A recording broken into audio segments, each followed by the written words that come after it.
സാന്ദ്ര, ഒരു ഫ്ലൈറ്റ് ടിക്കറ്റിന്റെ കാര്യം സാന്ദ്ര ട്രാവൽ ഏജൻസിയെ വിളിച്ച് പറഞ്ഞിരുന്നില്ലേ? അത് കൺഫേംഡ് ആയി. അവരിപ്പോ വിളിച്ചിരുന്നു. ആ, നല്ലത്. ഓടി ഒളിക്കാൻ സേഫായ ഇടങ്ങളുള്ളവരൊക്കെ പൊയ്ക്കോളൂ. ഞാൻ ഇവിടെ പോയി വിളിക്കാൻ. എന്തിനായിരുന്നു ഇതൊക്കെ? ആർക്ക് വേണ്ടി? സാന്ദ്രേ, നീയെങ്കിലും എന്നെ ഒന്ന് വിശ്വസിക്ക. അറിഞ്ഞുകൊണ്ട് ഞാൻ ഇന്ന് വരെ ആരെയും വേദനിപ്പിച്ചിട്ടില്ല. ഇങ്ങനെയൊക്കെ സംഭവിച്ചു പോയി. പാവം നാൻസി, കഴുത്തിൽ മിന്നു കെട്ടിയവൻ നഷ്ടപ്പെടുമ്പോഴുണ്ടാകുന്ന വേദന അതൊരു പെണ്ണിനെ മനസ്സിലാവും? ഇല്ല, എനിക്കൊന്നും മനസ്സിലാവില്ല. ഞാൻ എല്ലാവരെയും ചതിക്കുകയായിരുന്നു. എന്റെ അമ്മച്ചിയെ, കൂടപ്പറപ്പുകളെ, നാൻസി, എല്ലാവരെയും. അറിഞ്ഞോ അറിയാതെയും തെറ്റുകൾ മാത്രമേ ഞാൻ ചെയ്തിട്ടുള്ളൂ. പോളച്ചന്റെ ദേഹത്ത് ഒരു തുള്ളി മണ്ണ് വീഴില്ല എന്ന് ഞാൻ നാൻസിക്ക് വാക്കുകൊടുത്തു. അവൻ ആത്മഹത്യയും എന്ന് കരുതാതിരുന്നത് എന്റെ തെറ്റ്. നിന്റെ അനിയത്തി മുഹമ്മദ് അലിന്ന് രക്ഷിച്ച് മാറ്റി താമസിപ്പിച്ചു. എന്റെ തെറ്റ്. അവളെ അവന്റെ മുമ്പിലേക്ക് വലിച്ചിട്ട് കൊടുത്തിരുന്നെങ്കിൽ അവൻ നിന്നെ അന്വേഷിച്ച് ഇവിടെ വരില്ലായിരുന്നു. എന്റെ അമ്മച്ചി മങ്ങന്മാരൊന്നും അറിയില്ലായിരുന്നു. എന്റെ തെറ്റ്. സണ്ണിച്ചിനെ ഞാൻ കുറ്റപ്പെടുത്തില്ല, വേദന കൊണ്ട് പറഞ്ഞു പോയത്. ഒന്നിലും വേദനിക്കാത്ത കരിങ്കല്ല് കൊണ്ടുള്ള മനുഷ്യനാണല്ലോ ഞാൻ. എനിക്കറിയാം, സണ്ണിച്ചനെ ഞാൻ മനസ്സിലാക്കിയ പോലെ ആരും മനസ്സിലാക്കിയിട്ടില്ല. അതെ, അതുകൊണ്ടാണല്ലോ ഈ നേരത്ത് പോകാൻ ഒരുങ്ങുന്നത്. പോകണം സണ്ണിച്ച, പോയേ തീരൂ. പക്ഷേ എനിക്കൊരിക്കലും സണ്ണിച്ചനെ മറക്കാൻ കഴിയില്ല. വഴി പിഴച്ചവളെങ്കിലും ഞാനും ഒരു പെണ്ണാണെന്ന് ആദ്യമായി തോന്നി തുടങ്ങിയത് സണ്ണിച്ചനിൽ നിന്ന്. ഒരിക്കലും മറക്കാതിരിക്കാൻ സണ്ണിച്ച എനിക്ക് ഒത്തിരി ഓർമ്മകൾ തന്നിട്ടുണ്ടല്ലോ. മിന്നുകെട്ട്, ഒന്നാം വിരുന്ന്, പിന്നെ എനിക്ക് മാത്രമായ ഒരു കുഞ്ഞ്. ആ കുഞ്ഞിനെ ഞാൻ വളർത്തും. അവൻ വളർന്ന് വലുതാവുമ്പോ അമ്മ അഭിനയിച്ച നാടകത്തിന്റെ കഥ മുഴുവൻ പറഞ്ഞു കൊടുക്കും. ഒരു വിശുദ്ധ പുണ്യാളച്ചന്റെ സ്ഥാനമായിരിക്കും അവന്റെ മനസ്സിൽ സണ്ണിച്ചിനുള്ളത്.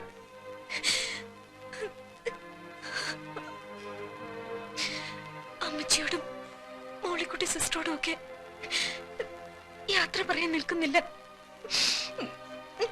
പോയി എന്ന് പറഞ്ഞാ മതി.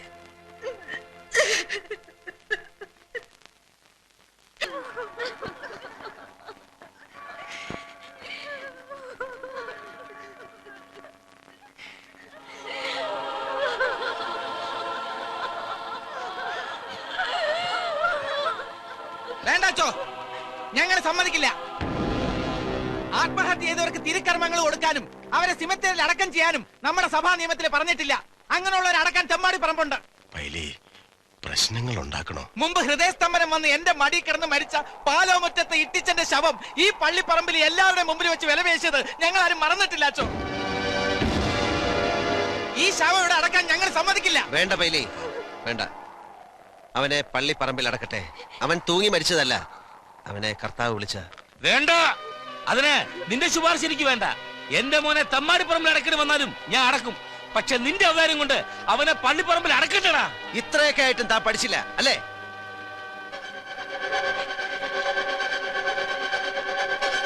പറയടാ, എന്തിനാ പോളച്ച ആത്മഹത്യ ചെയ്തത്? നീ കാരണം എന്റെ അനിയൻ കെട്ടിത്തൂങ്ങി ചത്തത്. അവന്റെ ഭാര്യയെ നീ വെച്ചോണ്ടിരിക്കുന്ന കാര്യം പറഞ്ഞ് മനസ്സുകൊണ്ടാ അവൻ ചത്തത്. നിന്നെ ഞങ്ങൾ വെറുതെ വിടുക.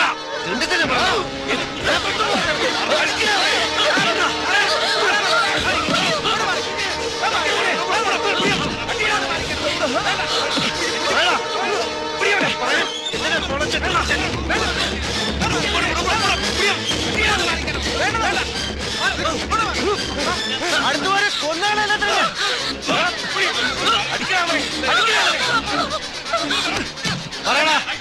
പറയാൻ ഈ ഇടവകക്കാര് മുഴുവൻ കേക്കപ്പറ. എന്തിനാ പൊളച്ചൻ ചത്ത്? എന്തിനാ പൊളച്ചൻ ചത്ത്?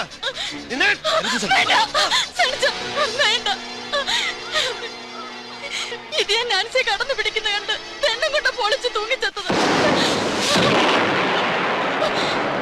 പൊളിച്ചിന് അവസാനം എഴുതി കത്ത് ഞാനാ കീറിക്കളഞ്ഞത്.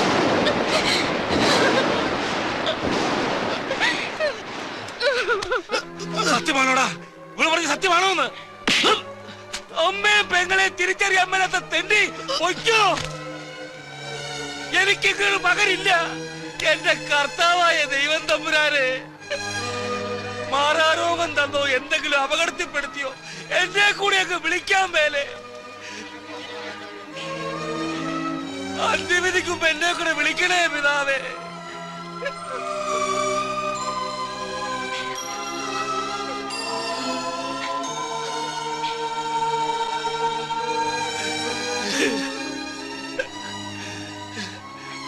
അച്ചായനെ തോപ്പിച്ച് കളഞ്ഞല്ലോടാ മോനെ. അച്ചോ,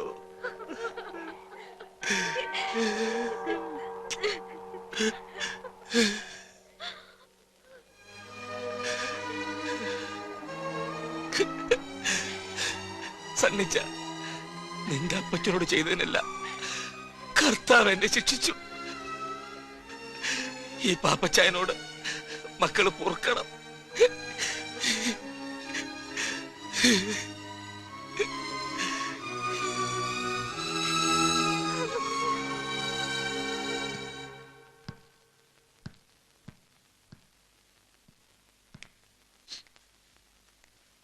നിക്ക്. പോവാണോ? എന്റെ മോ സണ്ണിച്ചൻ നിന്റെ കഴുത്തിൽ മിന്നു കെട്ടിയ നേരമാ ഞാൻ നിന്നെ ആദ്യമായിട്ട് കണ്ടത്. അവനും നീയും ഒക്കെ പറഞ്ഞത് ഈ പാവം ഞാൻ വിശ്വസിച്ചു. അമ്മച്ചി, ഞാൻ ഇതിനൊന്നും അർഹതപ്പെട്ടവളല്ല. ഞാൻ ആരെന്ത് പറഞ്ഞാലും എന്റെ മോന്റെ മിന്ന് നിന്റെ കഴുത്തിൽ വീണത് മുതൽ നീ നല്ലവളാ. അതെനിക്കറിയാം. ഞാൻ മരിക്കണവരെ എന്റെ മോൾ എന്റെ കൂടെ വേണം. ഞാൻ എങ്ങും വിടില്ല അമ്മച്ചി.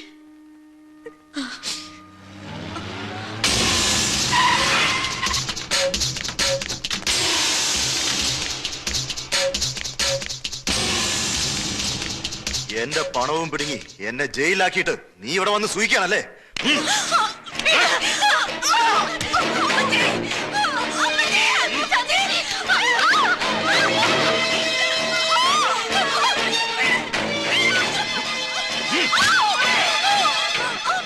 എന്റെ മോളെ ഒന്നും ചെയ്യരുത്. അവള് ഗർഭിണിയാണ്.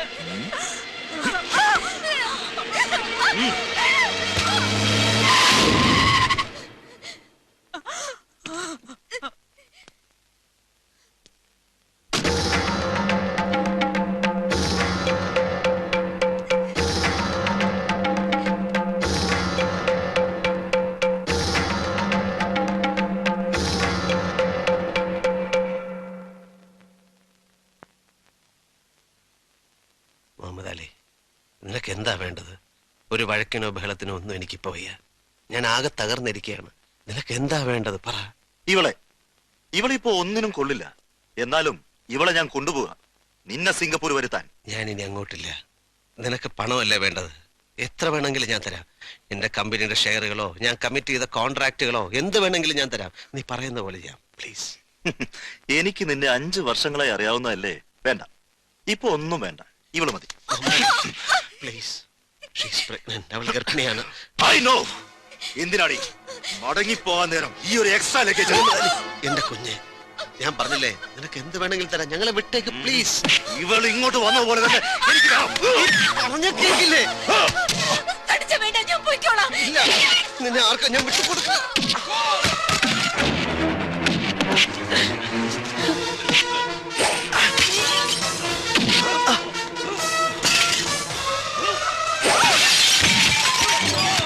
സണ്ണി, മുഹമ്മദ് അലി, ഞാൻ പറയുന്നേക്ക് പ്ലീസ്.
എനിക്ക് സണ്ണിച്ചനെ വേണം.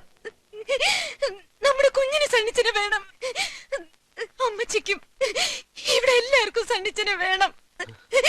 അരുത് സണ്ണിച്ച, അരുത് പ്ലീസ്.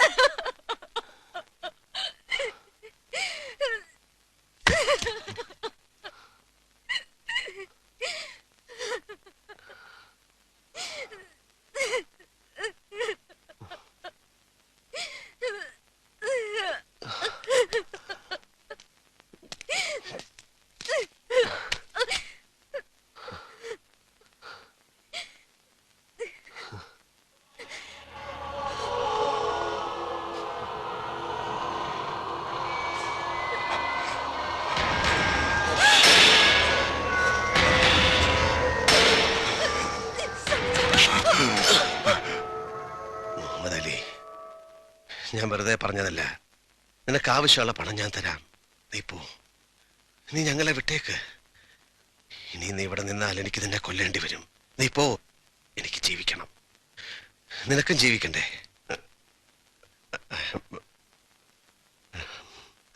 സോറി, ഞാൻ അന്നും ഇന്നും നിന്നെ ഒരു ബ്രദറിനെ പോലെ വിചാരിച്ചിട്ടുള്ളൂ.